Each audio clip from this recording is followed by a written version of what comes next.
नमस्कार विद्यार्थियों, आप सभी का स्वागत है आपकी अपनी यूनिवर्सिटी में।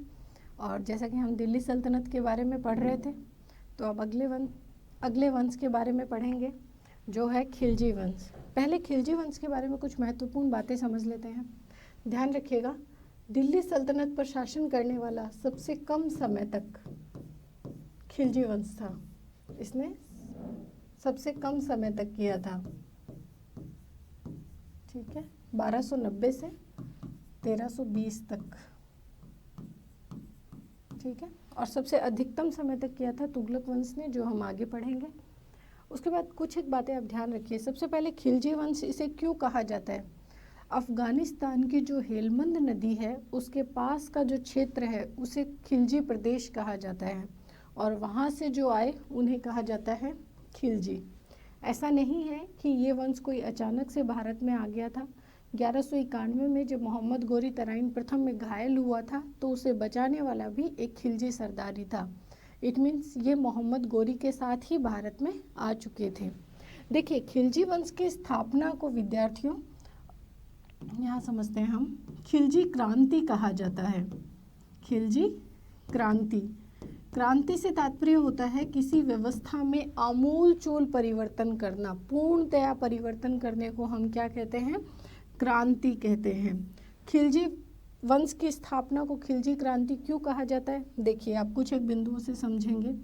इससे पहले बलबन हमने पढ़ा, बलबन पूर्णतया रक्त की शुद्धता पर बल देता था। वो कहता था कि अगर मैं किसी तुच्छ व्यक्ति को देखता हूँ, तुच्छ से उसका था निम्न जाति के व्यक्ति को, तो मेरी रगों में रक्त खोलने लगता है। लेकिन इन्होंने रक्त की शुद्धता के स्थान पर योग्यता पर बल दिया। इन्होंने कहा कि योग्यता सर्वोपरि है, और इन्होंने हिंदुस्तानी मुसलमानों को भी उच्च पदों पर नियुक्त किया। दूसरा, इन्होंने धर्म व राजनीति का पृथक्करण किया। धर्म व राजनीति को अलग अलग किया। इन्होंने दोनों चीज़ों को मिक्स नहीं होने दिया। इन्होंने कहा धर्म अलग चीज़ है और राजनीति अलग है। एक मिनट, वापस लिखते हैं इसको।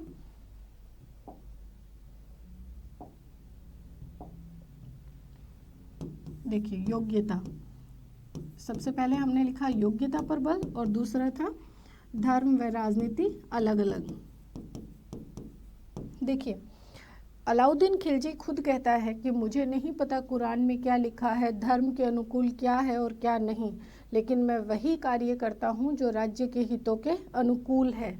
और इसका ये स्टेटमेंट इस बात को स्पष्ट करने के लिए विद्यार्थियों काफ़ी है। इस प्रकार खिलजी वंश की स्थापना को खिलजी क्रांति कहा जाता है। इसका सबसे पहला शासक हुआ जलालुद्दीन फिरोज खिलजी। जलालुद्दीन फिरोज खिलजी के बारे में हमने पढ़ा था कि अंतिम शासक गुलाम वंश का था क्यूमर्स, और उससे पहले केकूबाद की हत्या कराने वाला था जलालुद्दीन फिरोज खिलजी। और 3 साल तक इसने क्यूमर्स के संरक्षक के रूप में भी शासन किया था। और जब यह शासक बना तो इसने उदारतापूर्ण निरंकुशता रखी। उदारता की नीति रखने का तात्पर्य यह था कि सबसे पहले तो आप ये देखो कि ये 70 वर्ष की आयु में शासक बना, तो उतनी आक्रामकता एक बुजुर्ग व्यक्ति में रहती नहीं है। दूसरा, इसने जितने भी इसके खिलाफ विद्रोह हुए थे उन सब के प्रति बहुत ही शांत नीति रखी। हर विद्रोही को यह माफ़ करता चला गया था। देखो, इसके काल में क्या हुआ, सबसे पहले हम देख लेते हैं विद्रोह। सबसे पहले विद्रोह किया मलिक छज्जू ने। इसने स्वयं को ही शासक नियुक्त कर लिया था, और अलाउद्दीन ने इसका विद्रोह दबा भी दिया था। लेकिन जैसे ही इसने जलालुद्दीन फिरोज खिलजी से माफ़ी मांगी, उसने इसे माफ़ कर दिया। दूसरा हुआ था ताजुद्दीन कुची का। ताजुद्दीन कुची ने जलालुद्दीन को मारने की योजना बनाई थी। इसे भी दरबार में लाया गया, इसने भी माफ़ी मांगी और इसे क्षमा कर दिया गया। और अंतिम हुआ था सिद्धि मोला का। यह महत्वपूर्ण है विद्यार्थियों, क्योंकि सिद्धि मोला को जलालुद्दीन खिलजी ने हाथी के पैरों तले कुचलवा दिया था, और ये एकमात्र हमें इसकी निरंकुशता का उदाहरण मिलता है। यहाँ एक चीज़ ध्यान रखना कि सिद्दी मौला का जो विद्रोह हुआ था ये तो हुआ था जलालुद्दीन खिलजी के समय, और हाजी मौला का जो विद्रोह हुआ था वो हुआ था अलाउद्दीन खिलजी के समय। इन दोनों को साथ लिख लेते हैं ताकि कन्फ्यूज़न की स्थिति ना रहे। दूसरा, इसने कुछ एक महत्वपूर्ण अभियान भी किए थे, जैसे हम नेक्स्ट समझते हैं। देखिए, इसके कुछ एक महत्वपूर्ण अभियान थे, जैसे रणथंबोर का अभियान। रणथंबोर अभियान, इस अभियान में विद्यार्थियों इसने झाइम के दुर्ग पर अधिकार कर लिया था। यह बहुत महत्वपूर्ण दुर्ग था और इसे रणथंबोर के दुर्ग को प्राप्त करने की कुंजी कहा जाता था। इसने इस दुर्ग पर अधिकार कर लिया और इस समय यहाँ का शासन करता था पृथ्वीराज चौहान का ही वंशज हमीर। लेकिन काफ़ी लंबे समय तक के घेरे के बाद भी वो रणथंबोर तक नहीं पहुँच पाया, उसको नहीं जीत पाया। तो जलालुद्दीन फिरोज खिलजी ने कहा कि ऐसे 100 किलों की कीमत मैं एक मुसलमान के बाल से भी ज़्यादा समझता हूँ। मतलब मैं मुसलमानों को नहीं मरवाना चाहता, इसलिए मैं अपने घेरे को यहाँ से उठाता हूँ। अगला उसके समय की महत्वपूर्ण घटना है मंगोल आक्रमण। मंगोल आक्रमण, इसके समय विद्यार्थियों आक्रमण किया था अब्दुल्ला ने। लेकिन जैसे ही इसका सामना करने के लिए जलालुद्दीन फिरोज खिलजी गया, उसने इसे पुत्र कहकर संबोधित किया और चंगेज़ खां के ही वंशज उलुग खां से अपनी पुत्री का विवाह किया और इन सब मंगोल लोगों को उसने इस्लाम धर्म स्वीकार कर दिल्ली में ही बसा लिया, जो नवीन मुसलमान कहलाए और जिस इलाके में इन्हें बसाया गया उसे मंगोलपुरी कहा गया। तो नवीन मुसलमान किसके समय में स्थापित किए गए? जलालुद्दीन फिरोज खिलजी के समय। फिर इसके शासन की एक और देखिए, देवगिरी पर आक्रमण। देवगिरी पर जब आक्रमण किया गया विद्यार्थियों, तो यह अलाउद्दीन खिलजी को ही यहाँ भेजा गया था और अलाउद्दीन खिलजी ने यहाँ पर बहुत अधिक लूट की और उसे बहुत अधिक मात्रा में धन प्राप्त हुआ। यहाँ का शासक उस समय था रामचंद्र, और इसके साथ अलाउद्दीन खिलजी की संधि संपन्न हुई कि एलिचपुर गांव की वार्षिक आय किसको दी जाएगी? अलाउद्दीन को दी जाएगी। और इस सारी लूट को लेकर के जब वह गंगा नदी के किनारे स्थित कड़ा नामक स्थान पर लौटा, तो उसने जलालुद्दीन फिरोज खिलजी को मैसेज करवाया कि वो आए और अलाउद्दीन खिलजी उससे मिलना चाहता है। जलालुद्दीन फिरोज खिलजी बहुत खुश हुआ, लेकिन उसके एक अधिकारी था अहमद चप ने जलालुद्दीन फिरोज खिलजी को सलाह दी कि मुझे अलाउद्दीन खिलजी के जो मंतव्य है या मंशा है वो कुछ उचित प्रतीत नहीं हो रही है, आप नहीं जाएं। लेकिन जलालुद्दीन ने इस पर भरोसा किया और वह यहाँ चला गया और हुआ वही, अलाउद्दीन खिलजी ने इसको मरवा दिया और इसके परिवार के जितने सदस्य भी वहाँ मौजूद थे उन सब की इसने हत्या करवा दी और स्वयं शासक बन गया। लेकिन इसके अलावा अगर जलालुद्दीन फिरोज खिलजी में कुछ महत्वपूर्ण हम देखें तो एक आप ध्यान रखिएगा विद्यार्थियों कि इसने दीवान वकूफ़ की स्थापना की थी। दीवान ए वकूफ़, ये था आय व्यय के जो कागजात हैं उनकी देखभाल करने वाला विभाग। आय व्यय के कागजातों की,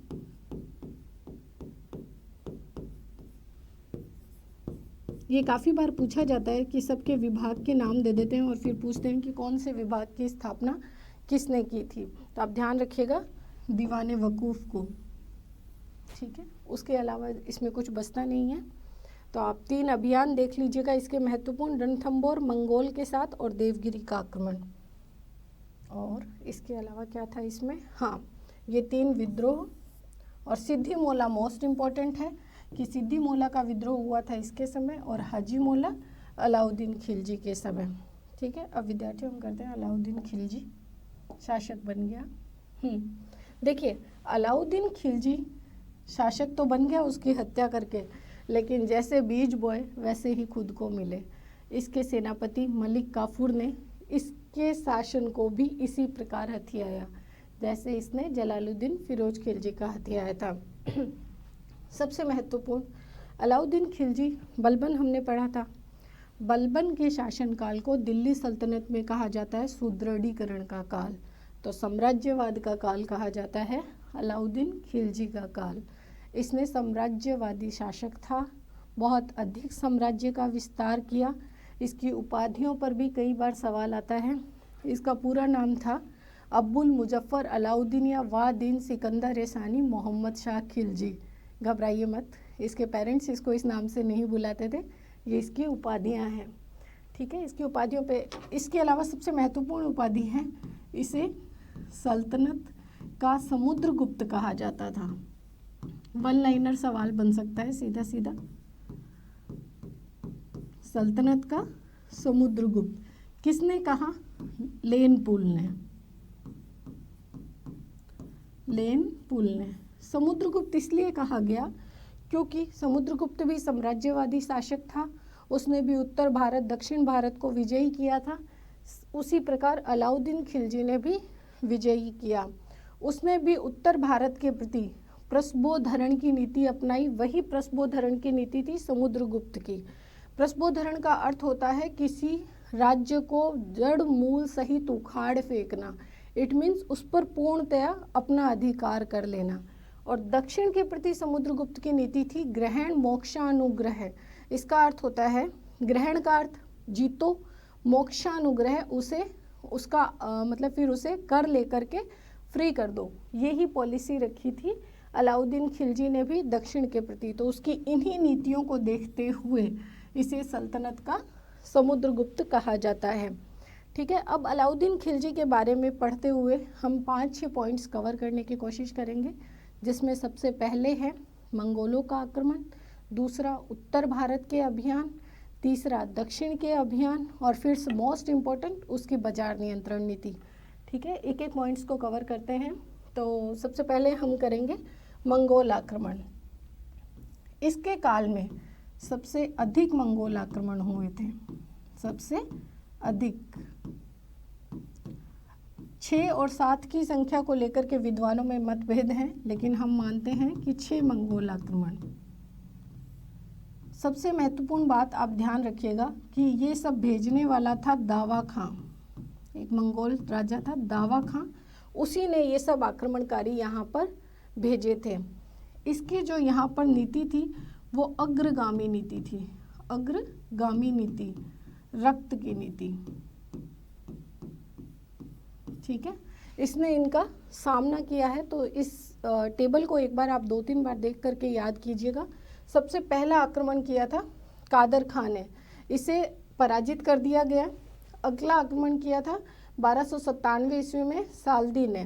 देखिए, साल्दी ने जब आक्रमण किया तो इसे पकड़ करके इसके पास लाया गया दिल्ली में, जंजीरों में बांध करके, और फिर इसकी हत्या कर दी गई। तीसरा आक्रमण किया था कुतलुक ख्वाजा ने। इस आक्रमण की बड़ी इंटरेस्टिंग स्टोरी है। देखिए, कुतलुक ख्वाजा लगभग 2 लाख की सेना के साथ आक्रमण कर रहा था।